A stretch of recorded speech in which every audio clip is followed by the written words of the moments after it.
signifie la porte lorsqu'on dit l'amen? La porte, la porte déjà c'est une ouverture. Mais l'amen, ça veut dire ce qui est beau. Ça veut dire fleurissant. C'est dans le temple que tout refleurit.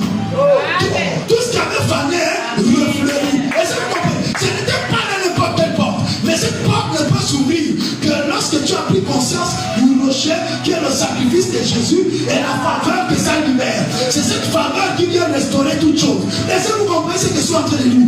Pierre et Jean montaient au temple. Le rocher qui symbolise le sacrifice parfait par excellence. Le sacrifice qui nous qualifie d'avoir la bénédiction de Dieu. Tu mérites la bénédiction de Dieu. Parce que Christ a été déjà crucifié. Le sang a coulé. Il est trop tard. Frères et sœurs, tu dois te réveiller. Jésus a dit, vous connaîtrez la vérité. Et la vérité vous a franchi là. Tu viens au temple. Tu dois connaître ce qui doit faire le déclic. Ce qui doit faire le pont entre toi et le trône de Dieu.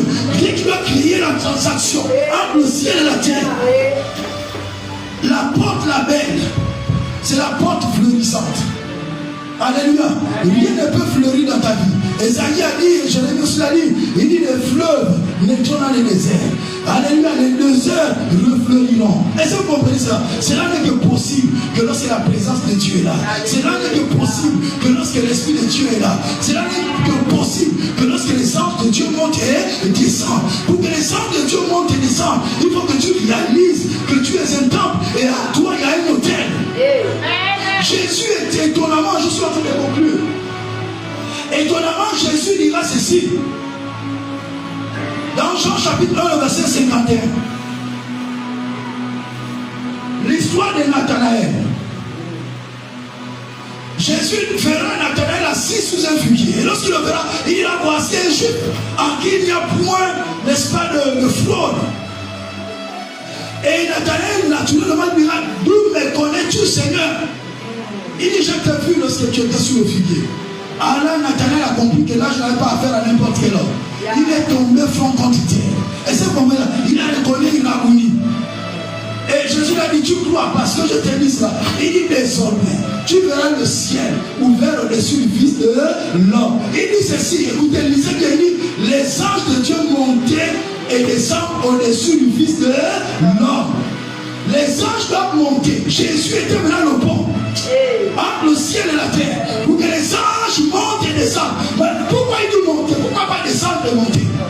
Mais les anges ont été descendus quand est-ce? Lors de son baptême, lorsque le Saint-Esprit était descendu sur la forme corporelle d'une colonne. C'est comme vous ne savez pas que de la même manière l'Église et l'ensemble des chrétiens, c'est le corps de Christ, il est la tête. La Bible aussi, l'ensemble du corps angélique, et c'est les archanges, tout cela. Le Saint-Esprit est la tête. C'est là où Hébreux chapitre dit, il dit, ce sont les esprits au service, envoyés au service de ceux qui ont hérité du salut, envoyés par Dieu le Saint-Esprit. Donc les anges doivent monter et descendre. Est-ce que vous comprenez ce qu'ils sont en train de dire? Alléluia. Ils sont descendus, les anges sont déjà descendus le jour de la Pentecôte. Le Saint-Esprit est là sur la terre. Donc c'est à toi de réaliser que je suis le temple de Dieu. L'Esprit de Dieu est en moi. Les anges montent et descendent. Le ciel est ouvert parce que le sacrifice par excellence a été offert. Donc la faveur divine, je mérite la faveur divine. Je mérite la pluie divine. Je mérite la rosée. Alléluia. Le Dieu du ciel.